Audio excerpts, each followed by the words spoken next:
दोस्तों आज के इस वीडियो में हम प्रॉपर्टी ट्रांसफर से जुड़े एक बहुत ही इंपॉर्टेंट डॉक्यूमेंट की बात करेंगे जो कि विरासत में मिली हुई प्रॉपर्टीज यानी इनहेरिटेड प्रॉपर्टीज के बंटवारा करने में बहुत ही काम आता है। इसको कहा जाता है रिलिंक्विशमेंट डीड। इसे रिलीज डीड के नाम से भी जाना जाता है और हिंदी में त्याग विलेख या हक त्याग पत्र के नाम से भी जाना जाता है।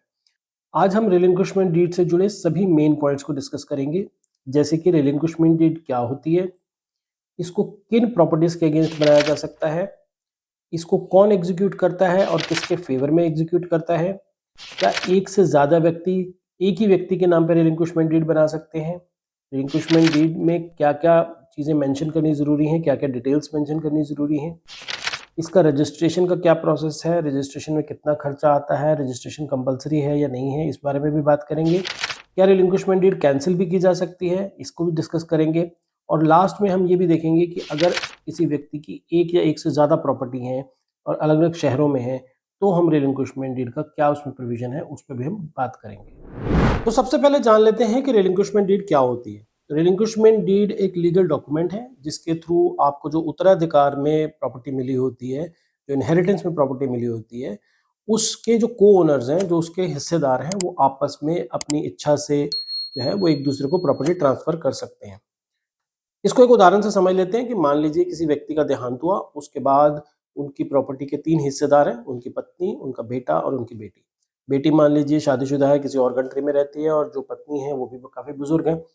ऐसे में पत्नी और बेटी चाहते हैं कि वो दोनों जने मिलके अपना हिस्सा जो है उस बेटे को दे दें, तो वो ऐसा कर सकते हैं। अब वो एक रिलिंक्विशमेंट डीड बनाएँगे और उसमें लिखेंगे कि हम तीनों जने इस प्रॉपर्टी में बराबर के हिस्सेदार हैं, लेकिन हम दोनों व्यक्ति जो हैं अपना हिस्सा इस बेटे के नाम पे करना चाहती हैं, अपनी खुशी से अपने बेटे के नाम पे करना चाहती हैं, तो वो एक रिलिंक्विशमेंट डीड बनाकर उसके थ्रू जो है रिलिंक्विश अपना जो शेयर है उसको रिलिंक्विश कर सकती हैं या अपना हक जो है उसके थ्रू त्याग कर सकती हैं। इस रिलिंक्विशमेंट डीड को हम रिलीज डीड, त्याग विलेख या हक त्याग पत्र के नाम से भी जानते हैं। उसके बाद सेकंड नंबर पे हम ये डिस्कस करेंगे कि ये किन प्रॉपर्टीज के अगेंस्ट बनाई जा सकती है। तो रिलिंक्विशमेंट डीड सिर्फ इनहेरिटेड प्रॉपर्टीज के अगेंस्ट, जो उत्तराधिकार में मिली होती है प्रॉपर्टी, बेशक वो चाहे विल के थ्रू मिली हो या एक नेचुरल लीगल हायर सिस्टम के थ्रू मिली हो, आपको जो भी प्रॉपर्टीज उत्तराधिकार में मिली होती हैं, सिर्फ उसी के को ओनर्स जो हैं आपस में इन प्रॉपर्टीज का ट्रांसफर कर सकते हैं रिलिंक्विशमेंट डीड के द्वारा। थर्ड नंबर पे आता है कि कौन कर सकता है रिलिंक्विशमेंट डीड और किसके फेवर में कर सकता है। तो जैसा कि हमने पहले भी डिस्कस किया, उत्तराधिकार में जो प्रॉपर्टी मिलती है उसके जो हिस्सेदार होते हैं वही आपस में इस प्रॉपर्टी को एक दूसरे के नाम ट्रांसफर कर सकते हैं। कोई तीसरे व्यक्ति के नाम पे ये प्रॉपर्टी ट्रांसफर नहीं की जा सकती है। मान लीजिए कोई व्यक्ति है, उस वो अगर चाहता है कि वो अपने भाई के नाम, अगर उसकी प्रॉपर्टी में वो उसका भाई और उसकी मदर जो है हिस्सेदार है, अब वो चाहें अगर तो अपनी मदर के नाम पे हिस्सा कर दें, अगर मदर चाहे तो ब्रदर के नाम पे हिस्सा कर दें। अगर वो चाहे कि मैं अपने चाचा के लड़के नाम पे कर दूं तो वो नहीं कर सकता। तो जो 3 हिस्सेदार उस प्रॉपर्टी के हैं, जो उत्तराधिकार में उनको प्रॉपर्टी मिली है, सिर्फ वही लोग आपस में इस रिलिंक्विशमेंट डीड को एग्जीक्यूट कर सकते हैं। उसके बाद ये समझ लेते हैं कि अगर एक से ज़्यादा व्यक्ति हों तो एक ही रिलिंक्विशमेंट डीड से काम चल जाएगा या ज़्यादा बनानी पड़ती है। तो नहीं, आप एक ही रिलिंक्विशमेंट डीड बना सकते हैं। अब मान लीजिए कि हमने पिछले एग्जांपल में समझा कि माँ और बेटी ने जो है अपना शेयर बेटे के नाम पे करना था, तो माँ और बेटी एक ही रिलिंक्विशमेंट डीड बना सकते हैं कि जी हम दोनों जने जो हैं यहाँ पे डिक्लेयर कर रहे हैं कि हम ये अपना शेयर बेटे के नाम पे कर रहे हैं। इससे क्या होगा, सिंप्लीफाई हो जाएगा, कम पेपर लगेंगे, एक ही रिलिंक्विशमेंट डीड लगेगी, एक ही रिलिंक्विशमेंट का खर्चा लगेगा और एक स्मूथ प्रोसेस रहेगी। तो बेहतर है एक ही रिलिंक्विशमेंट बनाने को। आप 2 भी बना सकते हैं लेकिन इसकी कोई ज़रूरत नहीं है। अगर दोनों जने साथ में जाएँगे कोर्ट में तो एक ही रिलिंक्विशमेंट डीड से आपका काम चल जाएगा। एक ही बार स्टैम्प पेपर लेना पड़ेगा, तो एक ही रिलिंक्विशमेंट डीड बना सकते हैं। इसके बाद हम ये जान लेते हैं कि रिलिंक्विशमेंट डीड में क्या-क्या लिखा जाता है।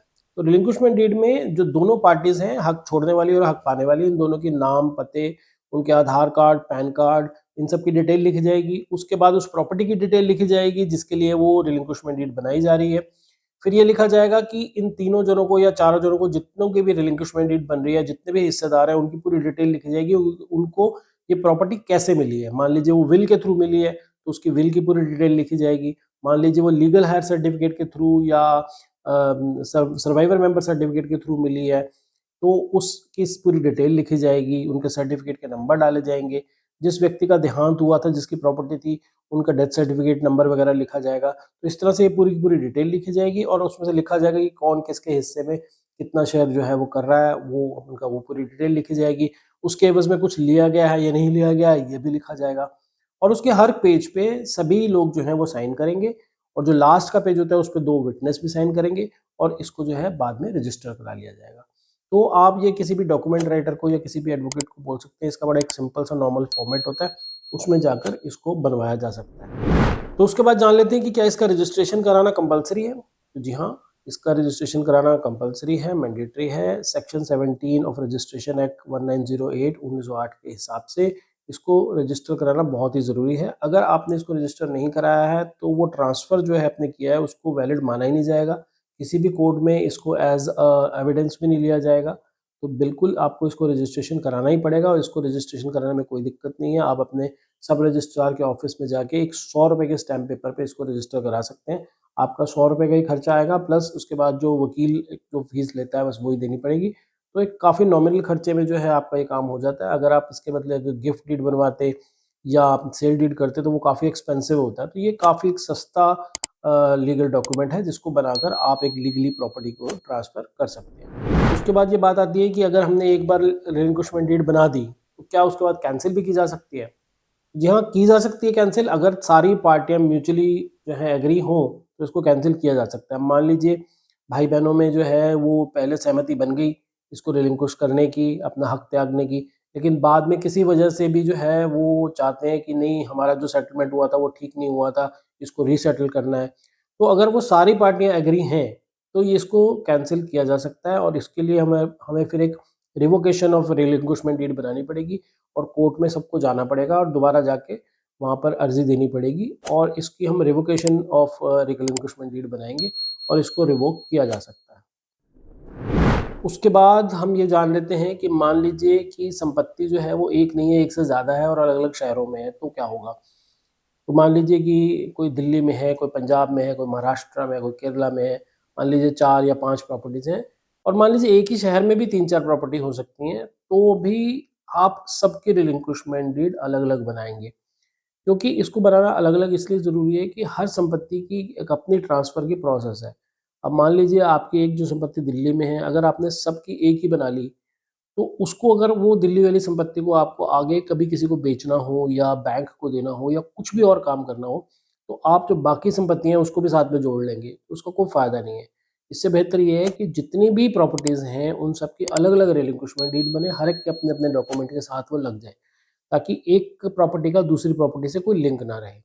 और सबके साथ ओरिजिनल लगानी पड़ती है, तो आप एक ही अगर बना लेंगे तो कैसे लगाएँगे सबको साथ? इसलिए बेहतर ये है कि हर प्रॉपर्टी की अलग-अलग रिलिंक्विशमेंट डीड बनाई जाए। तो दोस्तों ये थे रिलिंक्विशमेंट डीड से जुड़े हुए कुछ इंपॉर्टेंट पॉइंट्स। मैं उम्मीद करता हूँ कि आपके सभी तरह के डाउट्स रिलिंक्विशमेंट डीड को लेकर क्लियर हो गए होंगे। फिर भी अगर आपका कोई सवाल हो तो नीचे कमेंट बॉक्स में लिखिएगा, मैं पूरी कोशिश करूँगा उसका जवाब देने की। अगर ये वीडियो अच्छा लगा हो तो इसे लाइक ज़रूर करिएगा। हमारे चैनल को सब्सक्राइब करना ना भूलिएगा। हमारे चैनल पे आपको रियल एस्टेट से जुड़े बहुत सारे इंपॉर्टेंट वीडियोज़ देखने को मिलेंगे। हमारा चैनल सब्सक्राइब भी कर लीजिएगा और बेल आइकन प्रेस करना ना भूलिएगा, ताकि आपको इस तरह के इन्फॉर्मेटिव वीडियोज़ की नोटिफिकेशन टाइम से मिलती रहे। तो चलिए मिलते हैं फिर अगले वीडियो में, तब तक के लिए गुड बाय।